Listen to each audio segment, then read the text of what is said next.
No intro for today's podcast. No intro. Because there's a team in Los Angeles that's just very disappointing. Not the team that is historical, not the team that has 17 championships, not the team that's defending champions, not that man at the helm, not his team right now, because they did their job. And we're going to talk about that team later on. Let's talk about the other team in Los Angeles, the disappointing team in Los Angeles, the embarrassing franchise in Los Angeles. With embarrassing moments after embarrassing moments after embarrassing moments for years and years and years and years, specifically of the past decade, with great teams and great players. Let's talk about that team. The Clippers. Ugly sister? The ugliest of ugliest sisters. The ugly sister that you saw in high school that you think, well, everybody glows up after high school. And then you see them 10 years down the road and they still ugly. Also like me then.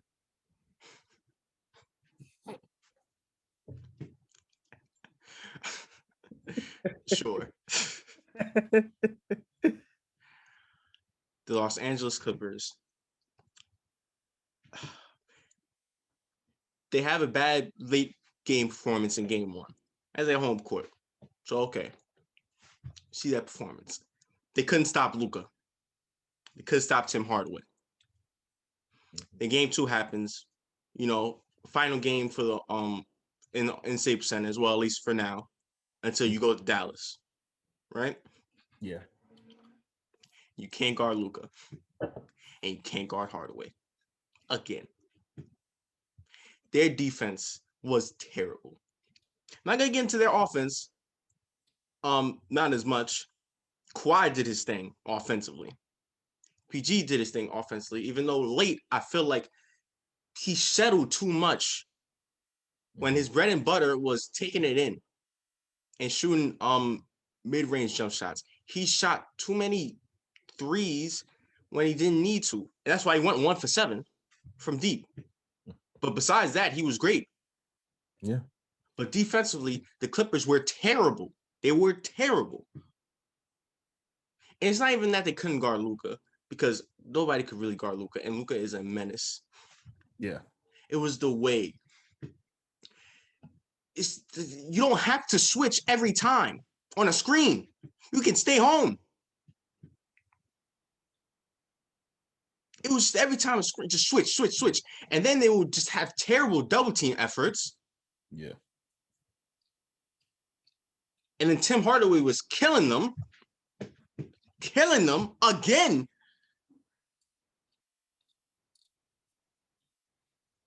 They was destroying them offensively, destroying them in their home floor for the second straight game. The Clippers, again, championship contenders, possible favorites. People see this team go to the finals. Kawhi Leonard, Paul George, future Hall of Famers. Now Rondo, a future Hall of Famer. Patrick Beverley, a great defender. Great role players. Nick Batum, Terrence Mann. What in the hell?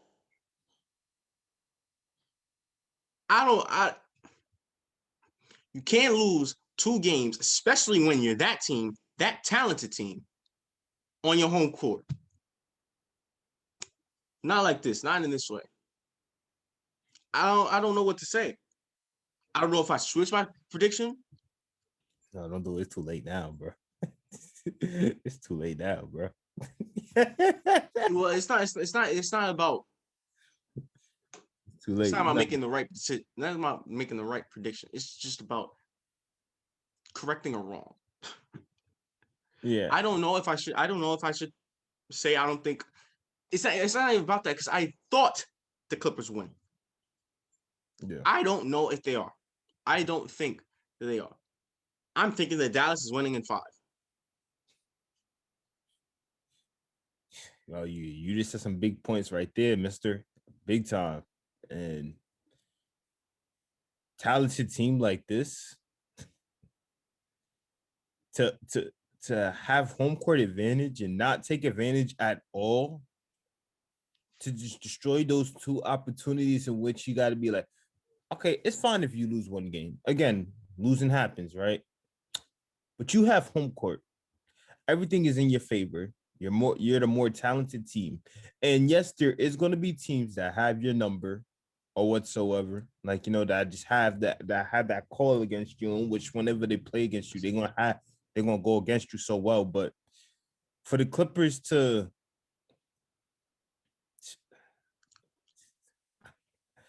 I don't really know how to finish this bit. I think it's less of a team having their number, even though the Mavericks might have their number. Luka has their number. Luka has been dominant for 2 series straight against this Clippers team. 2 series straight, 2 seasons back to back. He's been dominant. They cannot stop him. He is unguardable against them. Unguardable. Yeah. He is toying with them. Did you see the shot at the end of the third quarter where he just leaned to the left, did a dirt 3 1-foot shot, and it was just like he was playing horse.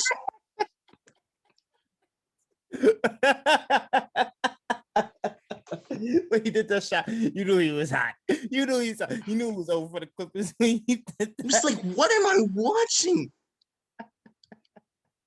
It was like he planned it all in his head. He was like, I'm just going to go to the left, just do a little 1-foot 3-point shot. We'll just see what happens. That's an arrogant person that know they're skilled, I swear. Boy wonder. Look, it's crazy how you talk about it, because this is a team that we praise a lot defensively.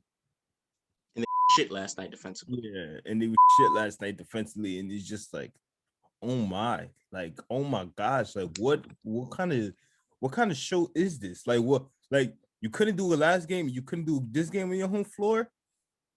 I think, since I stick with my prediction, I have no choice but to stay with it. I'm not going to change or anything, but I think you could say the same thing along with me. It's time for the Clippers to panic, or yes. they're getting out. They're getting out. They probably, look at, I'm sorry to say it, hot take, they could probably get swept with the way they playing. They could get swept with the way they're playing. They probably won't even win the game. Man, ugly sister. Where are you? Luka, There you are. How do you do? It's like when they have their matchups on Luka, when they have their best defenders on Luka, all Rick Carlisle has to do is just play in which they screen. Or all Luka has to do is just say, hey, give me a screen. They got to switch automatically. Exactly. Or when they don't switch and they double team, they'll leave Tim Hardaway open. Out of all the people, I understand, especially late in the game when they finally got that big run in that fourth, and they cut the lead to within 4. Mm-hmm. I believe Paul George is on him. Set screen, they switched. Now Beverly's on. Beverly's a great defender, but Beverly's 5 inches shorter than him. So now they have to double team. And it was a bad double team. They didn't really get up on him. Yeah. And then the man who was killing you all night, not named Luka Doncic, you leave open. Tim Hardaway. There's got to be some awareness. I know you want anybody but Luka. But Tim Hardaway has been killing you for back-to-back games. It's got to be, you got to give it to somebody else. You can't let them 2 guys do it. Yeah. That's the second most deadly. Well, I can't even say it. The third. Well, tonight he was the second most deadliest, but he's the third most deadliest person on the team. Well, for back-to-back nights, he's been the second most deadliest player on the team. Even though Porzingis last night had a good game. Yeah. There's a lot of pressure right now. There's a lot of pressure, and it's tough now because Dallas is going back home 2-0.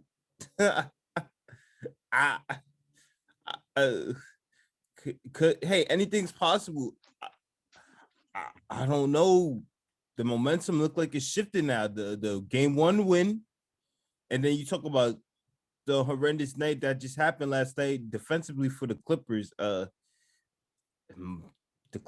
Clippers they lost momentum.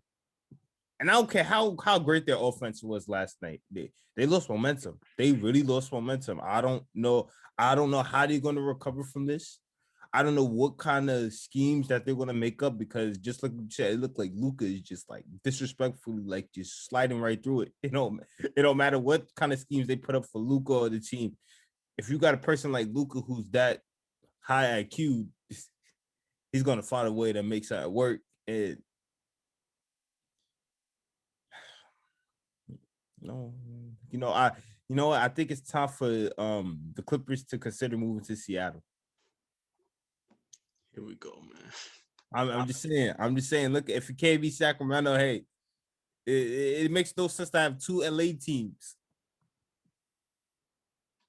Man, I don't move to San Diego. Los Angeles is not cutting it out for you. He was better than Buffalo. Hey, man, that's a good destination too. That's a good destination too. Oh my goodness. I'm sorry to tell you, Clippers, but Zubac can't guard Luka. Stop switching. That's another thing. I just noticed that they doing that both games. Like, why is Zubac guarding Luka? Like, no disrespect, Zubac does not have that great of foot speed. It's no disrespect to Zubac. He can't guard Luka. Stop switching. And y'all have so much faith. I respect the fact y'all have so much faith that y'all big men trying to guard one of the best talents in the game. But it's just like, he already got cooked the first game. Why are you trying it again? Yeah, that's not his fault. Oh my god, I don't understand. I don't understand. I don't understand. They need to come up with something quick. If you can't contain Luka, don't let Tim Hardaway drop big buckets on you for back-to-back games. Something has to give. Something. Hey, man. At this point, the only thing we could do is just pray. That's all we could do. We can't think about what they could do whatsoever. The only thing that me, you, many others, and most definitely that Clippers team could do is just pray. That's it. Like, don't try to come up with anything new or different. Just pray, because nothing's helping you out, right?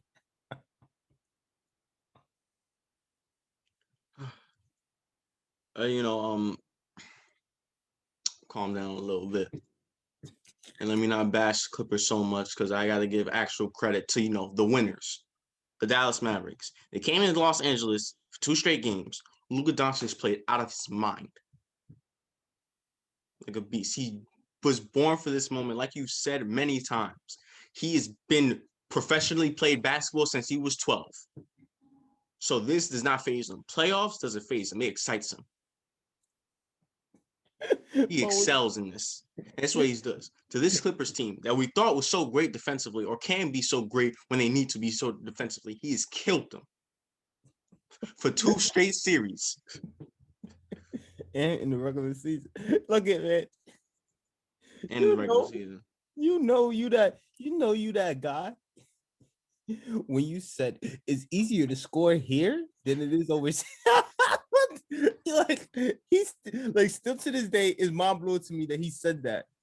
And he's not just saying it, but he's really showing through action that it's true. The man just puts up stats so effortlessly. He's saying, yeah, well, when you've been getting knocked around by 40-year-old men since like the age of 10, then of course it's gonna be easy to score in the NBA. Too small. Exactly. Also, give credit to the Dallas Mavericks as a whole. I mean, it was lights out from deep. Yeah. They couldn't miss. I mean, Clippers couldn't guard him, so I mean, leaving them open because they have to guard Luka. They couldn't stop Luka. Yeah. So it's the matchup nightmare. Also, give credit, obviously, to Tim Hardaway Jr. Absolute bucket. He's been a bucket getter this entire season. He's been a bucket getter ever since he went to the Mavericks. He traded from New York to Dallas. He's been a bucket getter. He's been an absolute marksman. Yeah. And he's hit the big shots when they needed him to. And that's what he did in back-to-back games. So you got to give credit to the Dallas Mavericks. for the way they played. Dominant on the offensive end, especially when they need to be. Yeah. Still think about Luka. Literally, getting Rondo's on him. Double teams coming, and he's fading to his left, and he just 1 foot 3-point shot. I gotta pull up the footage on that one. I gotta pull it. I was gonna pull up footage, but now I gotta pull up the footage on that one. That was ridiculous. And that was when the Clippers looked like they was trying to finally get on their run, and he just he's demoralized that with that one shot. Ridiculous. He is ridiculous. Yeah. Well, I said fading to the left. He's left-handed, but he's left-handed, right? It don't matter. It was still disrespectful. I think he goes to his left, something like he was going to his left. He was going to his left, and he was. But that's his preferred side or whatever. Yeah. The left, but still, the difficulty of that shot is ridiculous. He was playing horse.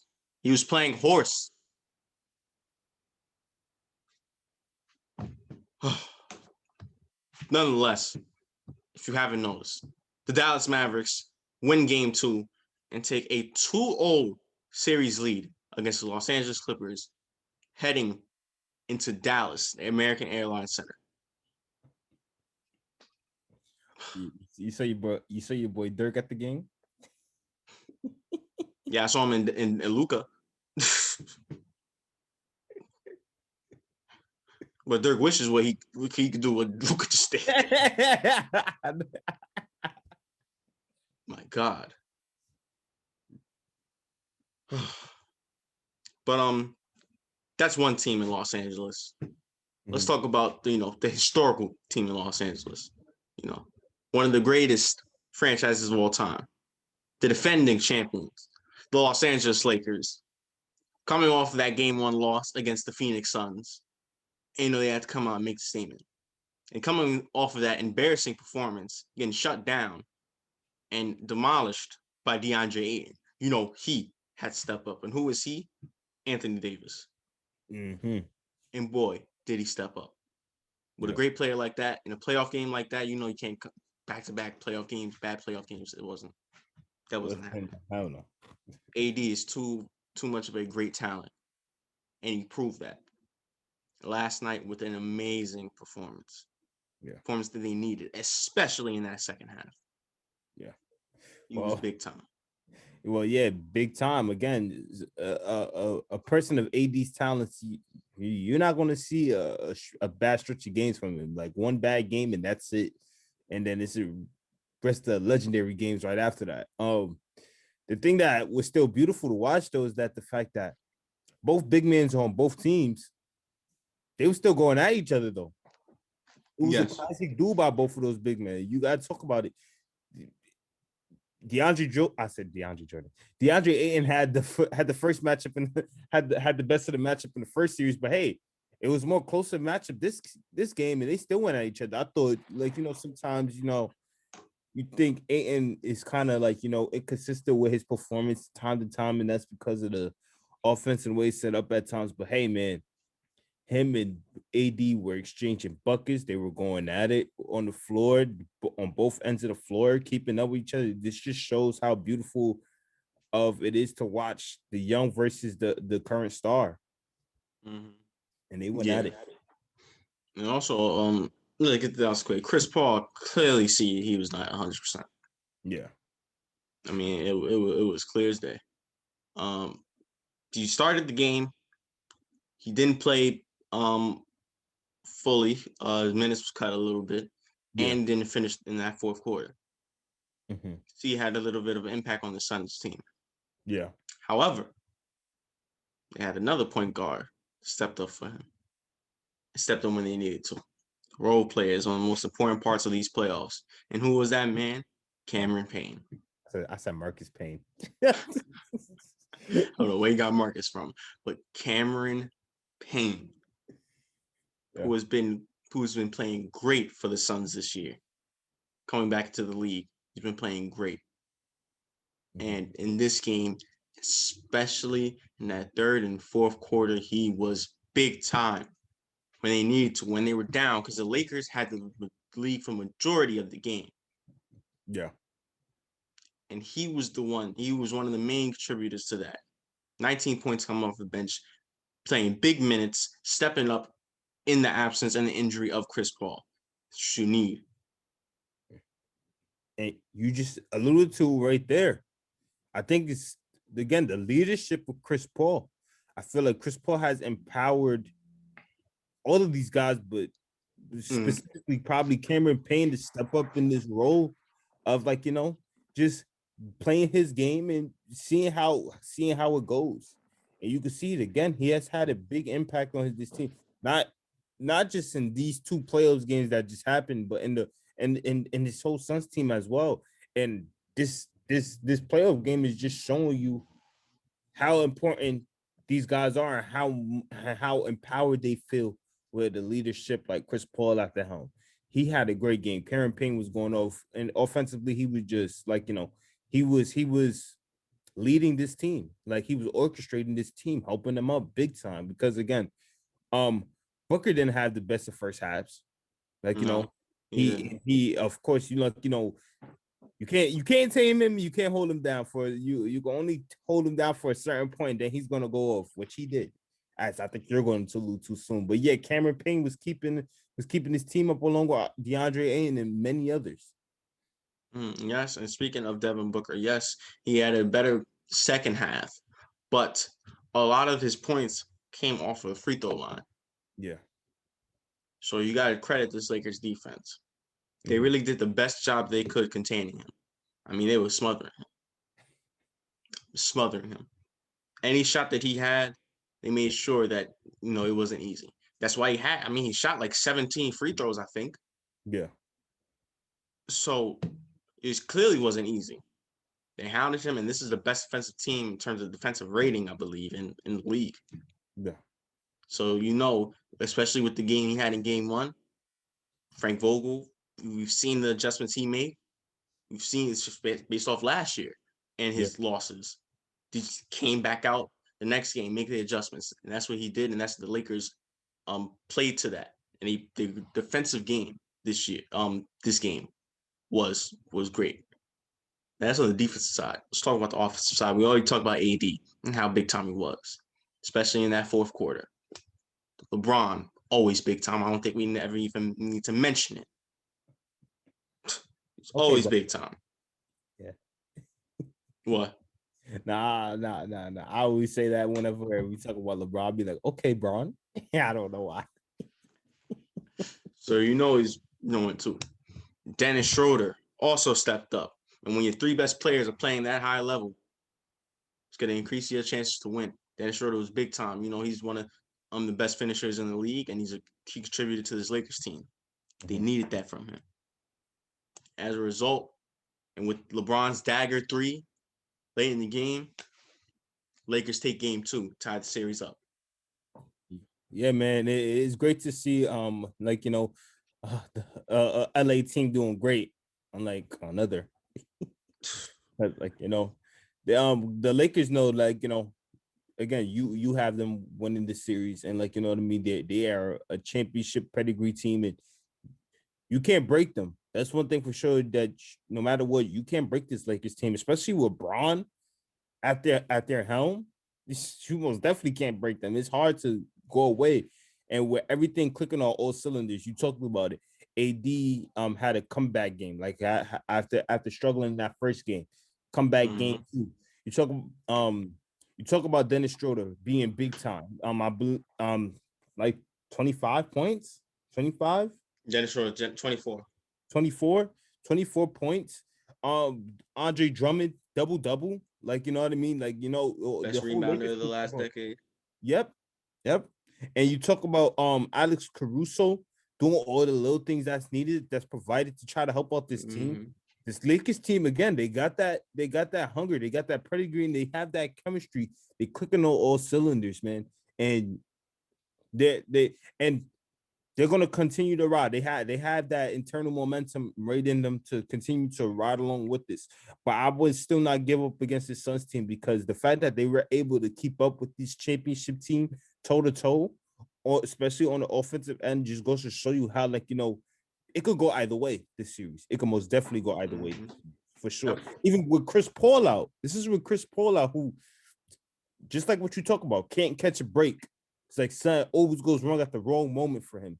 But yet they still look like they're energized, and they still look like they could really beat this team. And I have faith in them too, even though I had the Lakers. Yeah. Yeah, but outside of that, just a great game by both teams, but great win by the Lakers, man. They deserve it. Yep. As you said, the Suns still have a chance. I mean, they are my dark horse for a reason, and but the Lakers were my champion contenders in the beginning. My only championship contenders coming from the West, and they are my pick to win it all. So, yeah. But however, it should be a very close series, and we'll see what happens in Game 3, and we'll also see the status on Chris Paul if he's able to heal up. A bit. But yeah, Lakers take Game 2, entire series 1-1, and will now head to Los Angeles, the Staples Center, the home of the Los Angeles Lakers. They should have stayed in the Forum. All right, going to the first game of the day, or of the night from yesterday. The Boston Celtics going up against the Brooklyn Nets, and if you missed this game, you didn't miss much. Yeah, there's not really much to talk about with this game. Nope. Kevin Durant, Kyrie Irving, James Harden, Blake Griffin, Landry Shamet, Joe Harris. Harris. Yeah, let's say that more again. Joe Harris. And when I say Joe Harris, we mean Joe Harris. I mean, what else? We don't really need to explain anything. We don't.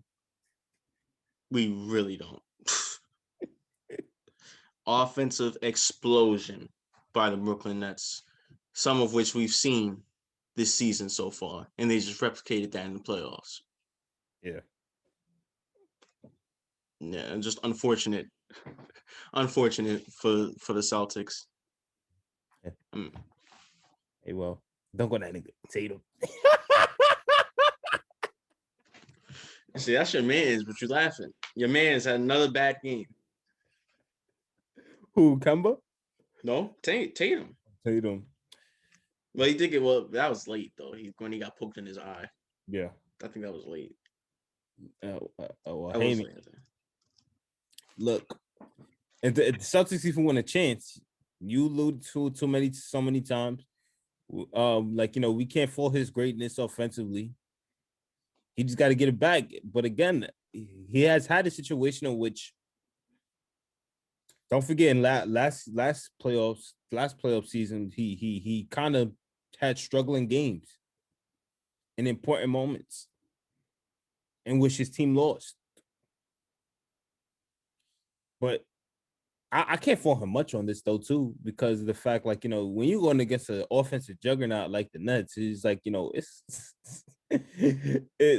I'm not saying it's hard to keep. If you're a great offensive team, it's not that difficult. But hey, again, it's still KD, Kyrie, and Harden, and then you got many others like Shaman and Joe Harris going off. It's kind of hard at times to try to keep up with them, point for point. Yep. And it makes it more scary when you're not able to keep up with them at all. I mean, I mention all the time, Joe Harris, one of the easiest jobs in the league, playing with those guys that he's playing with. Yeah. I mean, all you have to do is just catch and shoot. Yep. And even if they are off for some whatever reason, he's a great player. And he's a great 3-point shooter. So he's always going to be ready. And I love watching him play. So every time he goes off like that, that's all we got to say. Yeah. Joe Harris. There we go. But just real quickly, I just want to say this real quick. The fact that people really thought this dumb shit talking about, Blake Griffin can't dunk anymore is really missing. Well, he had one dunk in Detroit.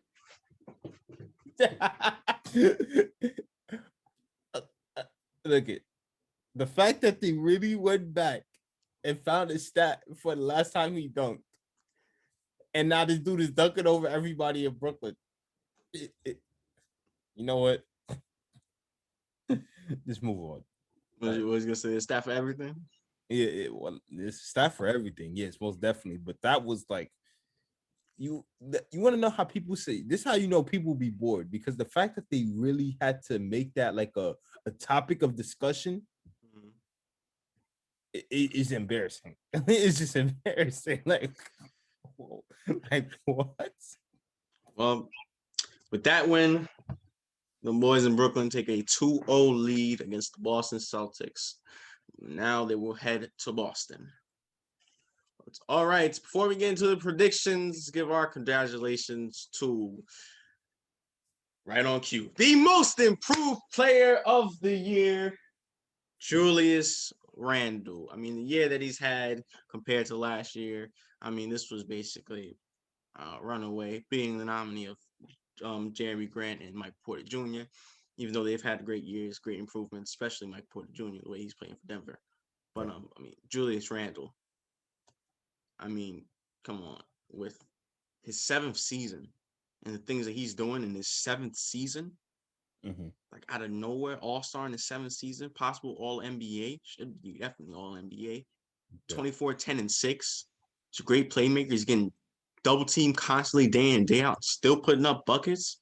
Yeah. You know, you got to give him all the praise, got to give him credit, especially what he's shooting from 3, much Yeah. improvement compared to last year. I mean, it's everything. Yeah. This was easy. Yeah, man. This is a no-brainer. Congratulations, man. Congratulations to Randall. This was a no-brainer. You talk about in terms of the players, the main catalyst for everything being orchestrated for the success of this Knicks team. On both ends of the floor, the improvement he has had in his game in terms of he has always had this skill set, but he has polished it in a way, Mm-hmm. and like you know what I mean. He's always been able to do things that we seen him do this season. It's just that it was never really fully developed or polished the way it is, and now it is. And you can see as the best player on the team, he has had the greatest impact, helping along with Coach Tibbs, of course, helping his team go to the playoffs as no one expected them to even be anywhere near the playoffs. And you just got to give him praise for that. So congratulations. Yep. Congratulations, Julius Randle, most improved of the year. Uh, let's hope that he has a better performance in tonight's playoff game, game 2, despite the bad performance that he had in game 1. Speaking of the playoff games for tonight's predictions for tonight's game 2, let's get into it. First, starting off, NBA TV, 7 o'clock. Them boys in Philadelphia going up against the Washington Wizards. What you got? Philly. Philly as well. 7:30 TNT. The Atlanta Hawks going back to the Garden to face those New York Knicks after Trae Young's tremendous game winner silencing the crowd. Well, our mayor kind of got a message for him, so That was so hilarious. I just, I don't even know what to say. I was just like, there's no heat. and wasn't he wearing Brooklyn Nets colors too? Was he? I had a Knicks hat on.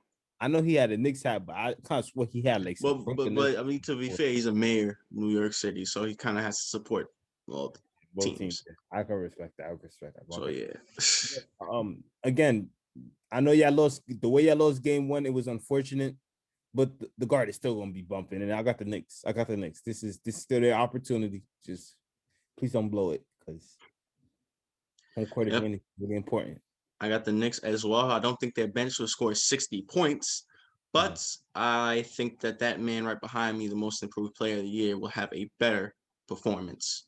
Yeah. And also, I don't think they will start as cold as they did. Yeah.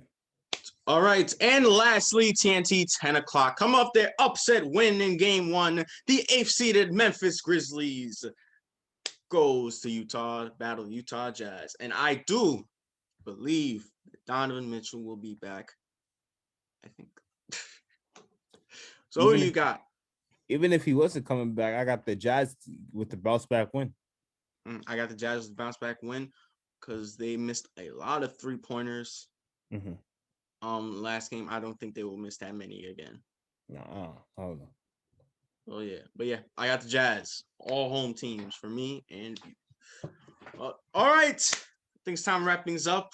Ja, any final thoughts? Next. I know I'm not haven't been your biggest advocate or anything the relationship between me and you are rocky, but please do not destroy home court advantage. Learn from what happened on the West Coast from Are you talking about the Knicks? yeah, talking about the Knicks. Okay. Like just watch what happened to the team on the West Coast. What happened to them when they had their home court advantage and how they failed to take advantage. Hence why home court advantage. Do not let it slip. Do not let it slip. Do not let Trae Young's bad basketball situation, just ruin the opportunity. You gotta win. Win on your floor, please. That's all I gotta say. And Trae Young, also from an unbiased fans perspective, play a game. Don't listen to Bill de Blasio. Like Shaq said, Exactly. Play a game. Whoever criticizes you. All that matters is the win, right?